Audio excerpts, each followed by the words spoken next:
With the opening of Epic Universe right around the corner, of course, there's been a lot of discussion, there's been a lot of talk around it, a lot of hype, but most of that discussion has mainly revolved around the rides, the lands, and the franchises that inhabit them. And I mean, understandably so, after all, that's what you're paying the big bucks to go to this park for. But as a result of that, something's gone under the radar. It's gone underestimated, it's gone perhaps underappreciated, and that is the food of Epic Universe. You see, folks, over the last decade or so, Universal Orlando has made it their mission to improve the food quality across their theme parks. The problem is that this process has been rather slow. They're dealing with pre-existing infrastructure, they're dealing with outdated kitchens, and sometimes even dealing with menus that need to be completely overhauled. So as a result, they've been sort of slow to implement this, and only some restaurants have gotten the treatment that Universal wants to give them. However, the great thing about Epic Universe and the distinct advantage that it has is that it's not working from some outdated or poor state. These restaurants get to be built from the ground up. They get to be built from scratch, meaning that every single restaurant can be up to snuff with the new level of food quality that Universal expects. It's part of why the food transformation at Islands of Adventure and Universal Studios Florida has significantly slowed up, even more so in the last few years, because all of Universal's culinary experts and their chefs have been assigned to one project and one project only, and that is the restaurants of Epic Universe. And let me tell you folks, their hands are full because they're actually going to be more full service and quick service restaurants in this park on opening day than there will be rides. So yeah, there's a lot of options and there's a lot for us to get into here today. So without further ado, it brings me great honor and pleasure to present to you the menu of Epic Universe. So first up on the list here is the appetizer, if you will, that being Super Nintendo World, a land that we already know quite a bit about as it already exists over in Japan and Hollywood. Thus, we already know quite a bit about the restaurants and the food that we might see here. Of course, the centerpiece of this land's food offerings is going to be Toadstool Cafe. It's the only restaurant in this land. It is a quick service restaurant. And let me tell you folks, it's wonderfully charming, it's well themed, there are screens throughout the restaurant that change and do different things throughout the day and throughout your meal. So certainly a fun and charming enough location to have your lunch, but hey, the food ain't too bad either, right? I mean, there's a great assortment of Italian and sort of just American related food throughout this menu that's all really well themed to the world of Mario. The signature dishes here are the Mario and Luigi burgers. The Mario burger is an actual burger, and the Luigi burger is grilled chicken. So yeah, not really a burger, but yeah, sure, okay. And for those more interested in the Italian side of the menu, you have the fire flour spaghetti and meatballs, alongside a whole bunch of salad options, as well as a whole bunch of dessert options at this location as well. And you know what? The cherry on top of this location, as you might have already noticed, is that nearly every single meal comes with some sort of souvenir, which is a nice touch and something that, hey, helps you get a little more bang for your buck. Now, though this is the only restaurant in the land, there are plenty of other places to get something to eat in Super Nintendo World, though they're all snack stands. Now, the one that I would kind of pinpoint as being notable is Yoshi's Snack Island. We don't necessarily know exactly what they're selling here yet, but if there's anything to go off based on the exact same location over in Japan, there could be some pretty cool things here, including a green shell calzone, which, yeah, that looks pretty awesome. So with that out of the way, why don't we just keep moving throughout the park here, and let's move up over to Dark Universe, which will have two quick service restaurants, one being Das Steakhouse, which I know you're thinking, a quick service restaurant that sells steak? Are you out of your mind? That's probably horrible. Don't worry, folks. They don't sell steak here, despite what the name might imply. In fact, it's actually a joke. It's a pun. Get it? Steak, like the steak that goes to the heart of a vampire, because this restaurant is going to be run by vampires. In fact, more specifically, the theming of this restaurant is going to revolve around an old inn and dining hall that's built over the ruins of ancient catacombs. And it won't necessarily actually have vampires in the restaurant. In fact, it will be vampire servants that will be working there. So you don't have to worry about them biting at your neck. No, the vampires that own the restaurant, no, they can't be bothered to be seen at the restaurant. Forget about that. There also will be plenty of vampire artwork and artifacts scattered all over the walls that apparently are even going to dive into the lore of the Dark Universe land, giving us some backstory and some Easter eggs that you might not find anywhere else. And that being said, outside of the theming, of course, there's also food. Yeah, let's not forget this restaurant has food, and it will be serving burgers, kebabs, and sandwiches. Of course, stuff that Universal is used to selling, stuff that they've gotten pretty good at selling over the years. However, it is interesting to note that there's no steak here. Obviously, it's good that there's no steak, thank God, because that would probably suck.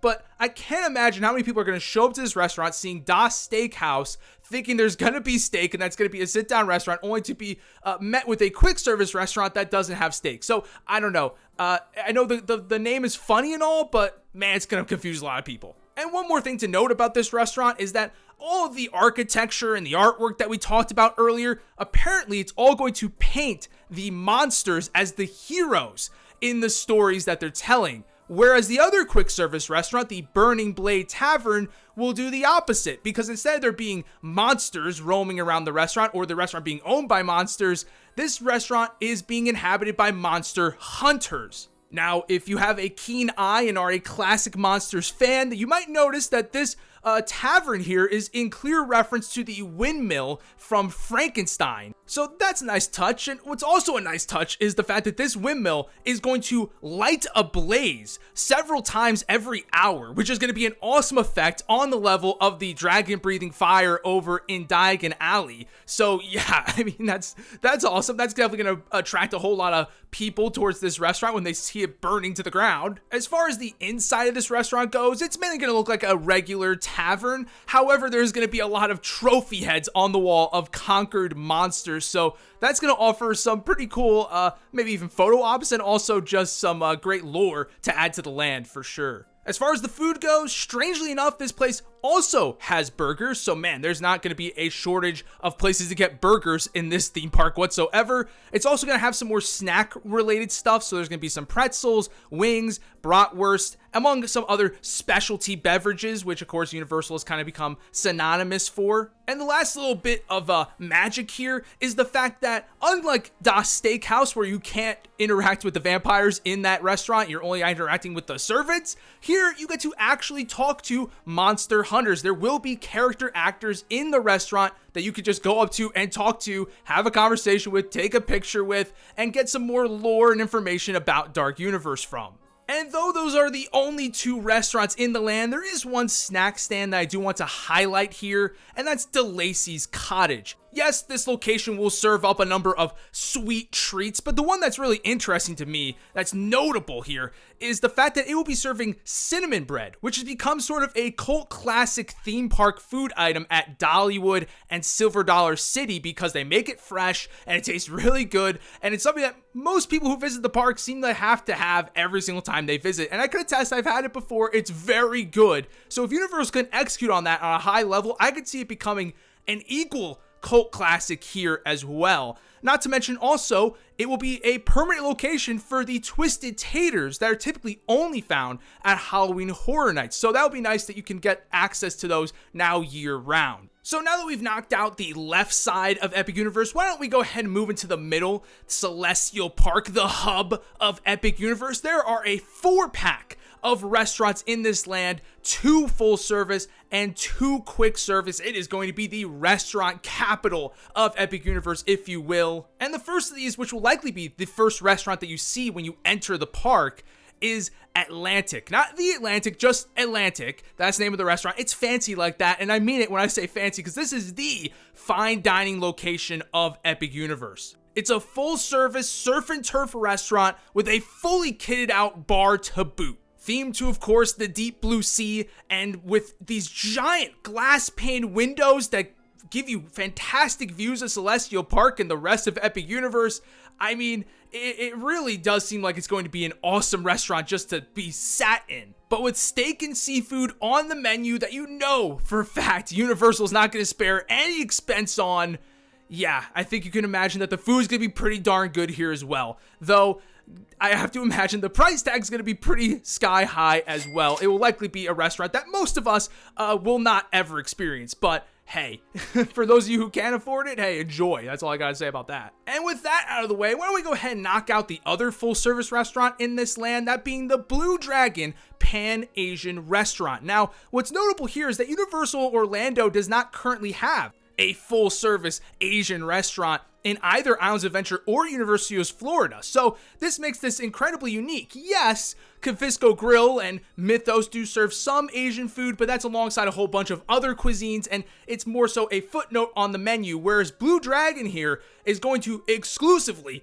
offer Asian cuisine. It's going to be a fully dedicated Asian restaurant, and when I say that, I really mean that, because it's going to have Chinese, Japanese, and Thai food all on the menu. Of course, the facade here is pretty cool with that massive dragon statue, but hey, the inside isn't anything to sneeze at either, as it's going to be themed to a nighttime courtyard where the only light is going to be coming from lanterns and neon dragons that are going to be flying across the walls. Also notable here is the fact that, like Confisco Grill over in Islands of Adventure, which has a bunch of Easter eggs to all the lands within that park, this restaurant is going to have Easter eggs to all the different parts of Celestial Park. So hey, another restaurant that has a ton of Easter eggs in it and a ton of stuff for you to look at and admire while eating your meal. Beautiful. But hey, if you don't want to sit down for a meal, you want to grab something quick, there are some restaurants here for you as well, including the Oak and Star Tavern, which is going to serve barbecue.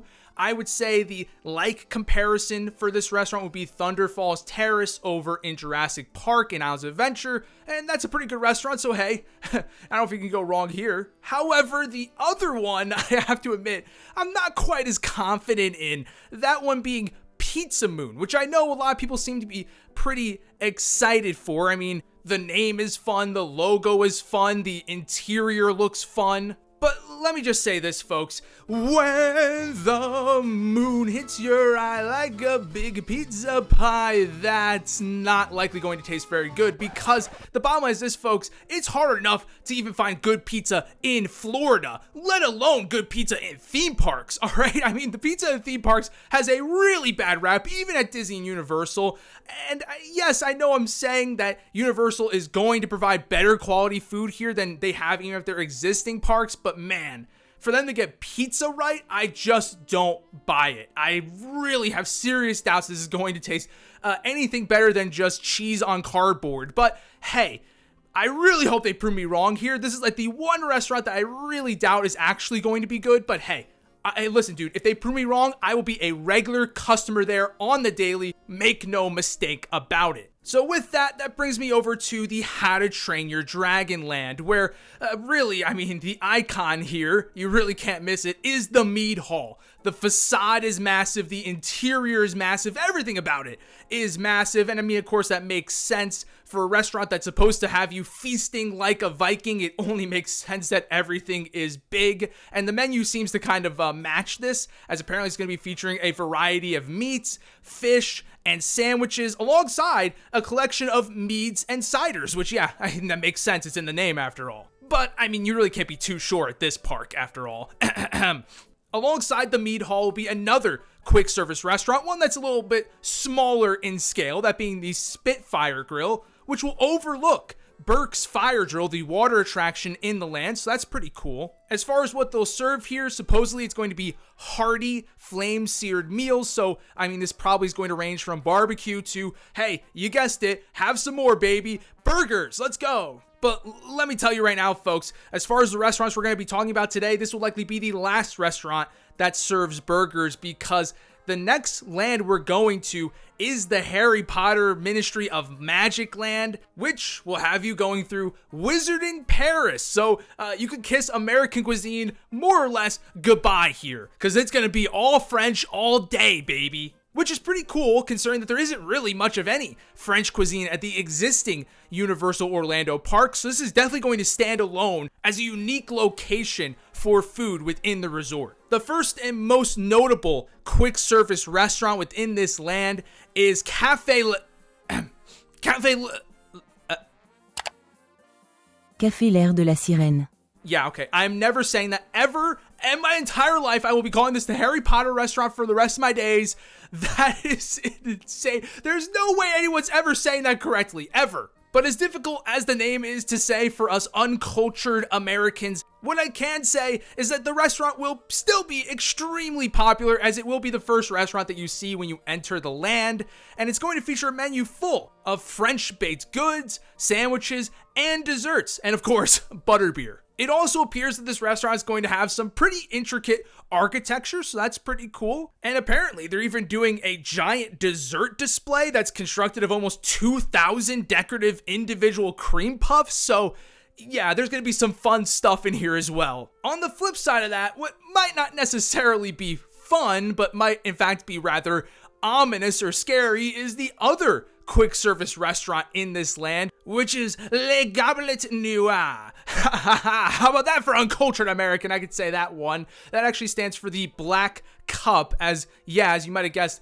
this restaurant takes place in the dark side of the land. Basically, think about the Nocturne Alley side of this land, which is going to be really cool and really unique given the fact that we don't have a restaurant currently in Nocturne Alley over in Diagon Alley. So this is definitely going to offer up something very different than we currently have at any of the other quick service restaurants in the Harry Potter lands. Now, though the theming in this restaurant is certainly going to be very different from other Harry Potter restaurants, it seems that the food here is going to be at least somewhat in line with the other quick service restaurant here, the one that shall not be named, because it's also going to have French cuisine, though this might be more along the lines of maybe your traditional French cuisine, whereas the other one is maybe leaning a little bit more into the cafe side of things. This is going to be more like an actual regular French restaurant. But luckily for us, it is the last French restaurant we have to put up with here, because there is actually one other quote-unquote restaurant. It's not really a restaurant, but there's another one that I want to talk about, and that's Bar Moonshine. It is an American bar in this land, which is a nice touch. It's going to have U.S. Quidditch team pennants all over the place, a bunch of decor and memorabilia for the U.S. Quidditch teams. It's basically going to be the American hideout of this French land. But unlike the other restaurants, there's not going to be much of any food served here. It's mainly just going to be a full-service bar, but a very big one at that. As we know, there is a bar over in Hogsmeade, in Hogshead, inside of the Three Broomsticks over in Islands of Adventure, and that's a very small bar, right? And it gets pretty popular. So this is a great way to go ahead and meet the demand for alcoholic drinks in the Wizarding World while having a full-scale, full-service bar that has plenty of seating available and will undoubtedly be, I'm sure, very popular here. And last but not least is a snack stand that, of course, needs to be mentioned, and that is, of course, the Butterbeer carts. They are returning in this land, and this time they're coming with a twist. Not only is there a new name, a French made-up name for Butterbeer that, again, I will never say once in my life, not even here. And also, there's going to be a French version of Butterbeer that they've alluded to. They've not spilled the beans on what this is yet. And honestly, again, I'm not a chef, so don't expect me to know for sure. But I'm going to take a guess here and say maybe there's like a lemon version. Lemon juice is a common thing that's used in French drinks, so maybe a lemon Butterbeer could be where they're going, though that's probably insanity. Something that I think maybe actually has a strong possibility of happening is the fact that hot butterbeer has gained a lot of notoriety, a lot of popularity over the years. And what are the French kind of known for? Well, they're known for coffee, right? I mean, that's something that they are pretty big on. And we have a cafe in this land after all. So would it be insane to say that the French version of butterbeer could be a coffee Butterbeer? That would probably fly off the shelves. I don't know, just spitting out ideas here. Maybe, I don't want to get your hopes up, let's put it that way. But anyways, let me know what you guys think in the comments. What restaurant are you most excited to check out? And if you're interested to hear about the best places to eat at the existing 2 Universal Orlando theme parks, check out the video in the middle of the screen right now, and I'll see y'all next time. Peace.